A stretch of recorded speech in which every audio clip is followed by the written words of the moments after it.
राम राम मित्रांनो, मी अमोल कोळेकर पाटील. अजित पवारांचा मृत्यू होऊन जवळपास 3 आठवडे पूर्ण होत आलेले आहेत. म्हणजे 28 जानेवारीला मुंबईवरनं बारामतीला जाताना अजित पवारांच्या प्रायव्हेट जेटला अचानक लँडिंग करताना आग लागली, क्रॅश झालं. आणि या आगीमध्ये अजित पवारांसोबत त्यांच्यासोबतचे 5च्या 5 जण हे जळून खाक झाले होते. या सगळ्या गोष्टीला घडून आता 3 आठवडे पूर्ण झालेत आणि अजूनपर्यंत अजितदादांचा अपघात होता की घातपात होता याच्याबद्दलचं कुठल्याही प्रकारचं क्लॅरिफिकेशन अजून समोर आलेलं नाहीये. तोपर्यंत अनेक अशा घडामोडी आणि घटना घडून गेलेत. त्याच्याकडे बघितल्यानंतर एक मात्र संशय येतोय की अजितदादांचा हा घातपातच आहे. त्याचं कारण मी तुम्हाला सांगतो. रोहित पवारांनी जी पत्रकार परिषद घेतली आणि काही प्रश्न उपस्थित केले, त्याच्यावरून तर रोहित पवारांना वाटतच होतं की हा घातपातच आहे. परंतु मीडिया म्हणून आपल्याला दोन्ही बाजूनी बघावं लागतं.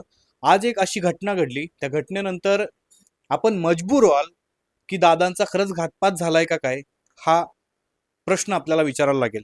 त्याचं मूळ कारण असं आहे की जे AAIB म्हणजे एअरक्राफ्ट ॲक्सिडेंटल इन्व्हेस्टिगेशन ब्युरो यांच्याकडे हा तपास होता अजितदादांच्या विमानाचा तपास करायचा. आणि आज विमानांच्या जे आपले मंत्री आहेत, हवाई वाहतूक मंत्री, यांनी आज सांगितलं की जो ब्लॅक बॉक्स होता दादांच्या विमानामध्ये, जो ब्लॅक बॉक्स होता तो अतिशय भयानक पद्धतीने जळाला असल्यामुळे डॅमेज झालाय आणि त्याच्या आतला डाटा रिकवर करणं सध्या इझी नाहीये. त्यासाठी आपल्याला हा ब्लॅक बॉक्स विदेशामध्ये पाठवावा लागेल आणि विदेशामध्ये पाठवल्यानंतर तिथून आपल्याला खरी माहिती मिळेल. इथंच खरी मेक आहे आणि इथंच खरा संशय वाढायला लागला. त्याचं कारण तुम्हाला सांगतो.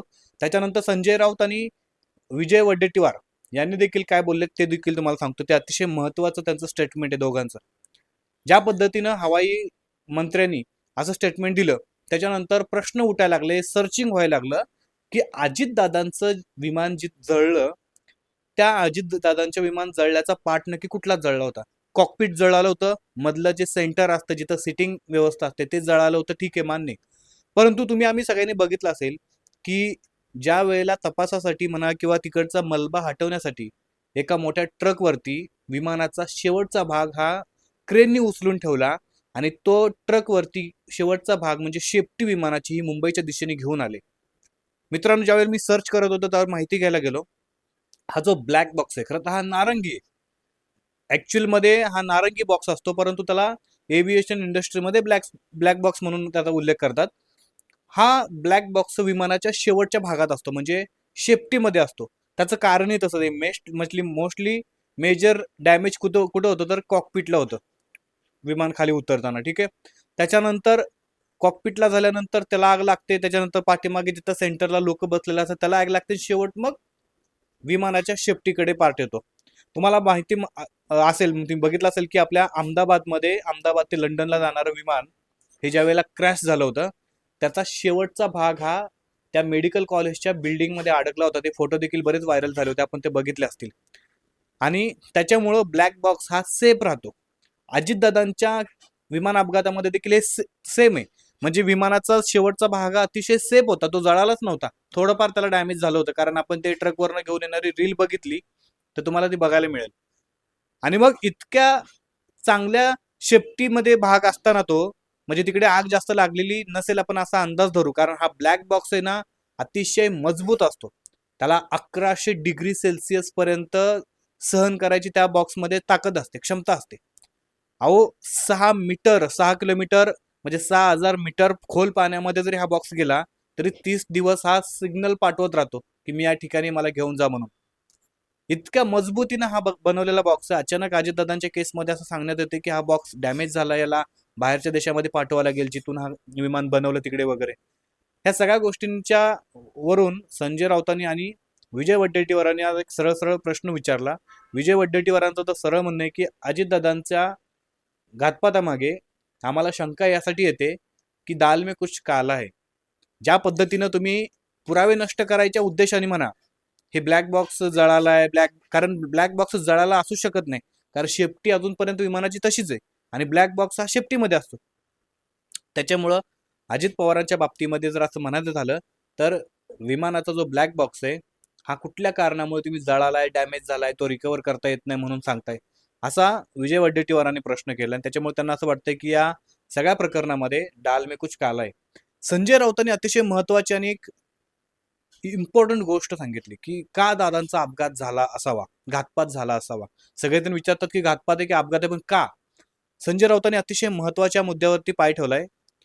तो म्हणजे असं की सातारा जिल्ह्यामध्ये कोरेगाव तालुका आहे आणि या कोरेगाव तालुक्यामध्ये जरंडेश्वर साखर कारखाना आहे आणि या जरंडेश्वर साखर कारखान्यामध्ये झालेल्या भ्रष्टाचाराची फाईल, ज्याच्यावरती अजितदादांवरती आरोप झाले होते, आणि ही अजितदादांची फाईल अमित शहांकडे गेली.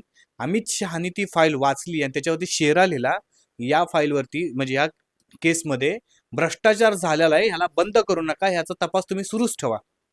मग अजितदादांना असं वाटलं की मी ज्या फाईल वाचवण्यासाठी, मी ज्या भ्रष्टाचार वाचवण्यासाठी किंवा मी जेलमध्ये जाऊ नये यासाठी मी भारतीय जनता पार्टीमध्ये गेलो, तिथे गेल्यानंतर देखील जर माझ्या फाईल बंद होत नसतील किंवा मला कुठल्याही पद्धतीने फायदा होणार नसेल, तर मग माझा फायदा काय? आणि त्याच्यानंतर आपण जर पाठीमागे 3-3.5 महिन्याचा जर काळ बघितला, तर अजितदादा पवार भारतीय जनता पार्टी विरुद्ध असं एक पूर्ण समीकरण झालं होतं. महानगरपालिका निवडणुका असतील, त्याच्यानंतर तुम्हाला सांगतो जिल्हा परिषद पंचायत समितीच्या असतील आणि नगर परिषद देखील असतील ना, नगर परिषद देखील ते विरोधामध्येच लढले होते. हा 3-3.5 महिन्याचा काळ हा पूर्णपणे अजितदादा विरुद्ध बीजेपी असा झाला होता. आणि म्हणून संजय राऊतांनी हा प्रश्न उपस्थित केला की अजितदादा महायुतीकडे परतण्याच्या वाटेवरती होते. म्हणजे बऱ्याच लोकांनी, म्हणजे शरद पवार गटाचे अनेक नेते, त्यांनी हे बोलून दाखवलं की 7 तारखेला निकाल लागणार होता आपल्या महानगरपालिका निवडणुकांचा, सॉरी आपल्या जिल्हा परिषद पंचायत समितीचा, तो 9 तारखेवरती गेला, बरोबर.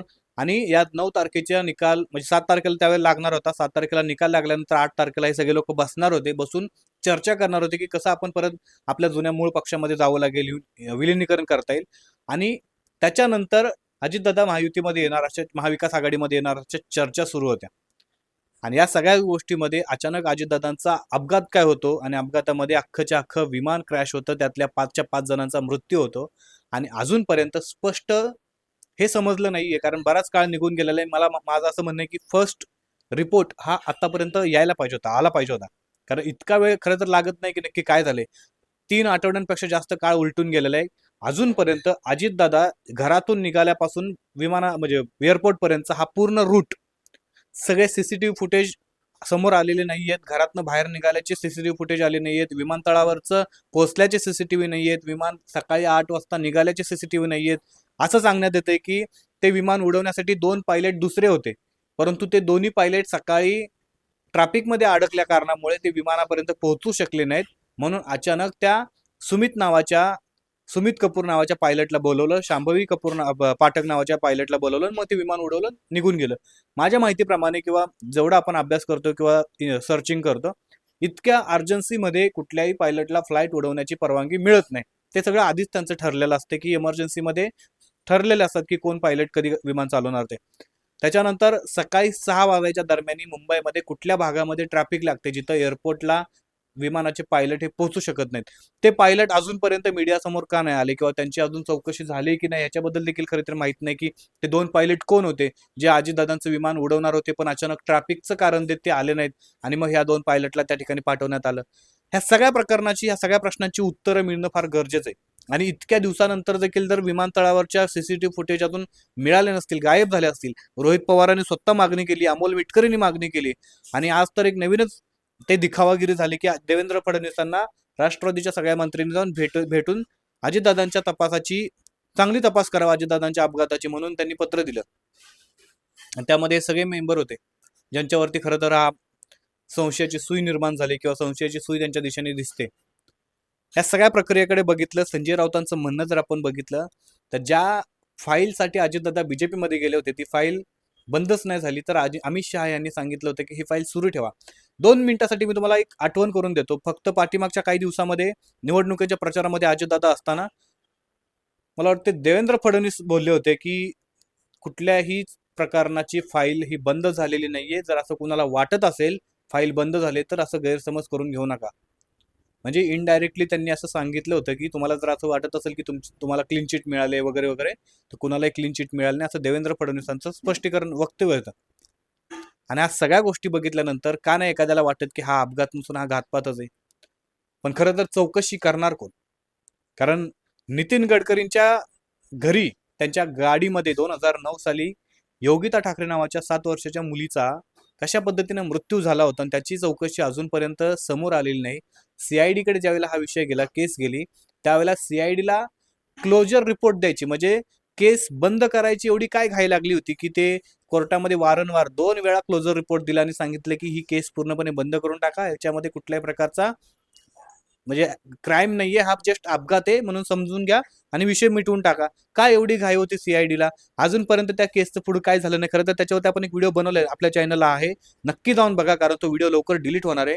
जितका प्रेशर वाढेल तितक्या लवकर तो व्हिडिओ डिलीट होणार आहे. व्हिडिओ डिलीट होण्या अगोदर तो व्हिडिओ नक्की जाऊन बघा. या व्हिडिओमध्ये जर बोलायचं झालं तर अजितदादांचा घातपात आहे की अपघात आहे?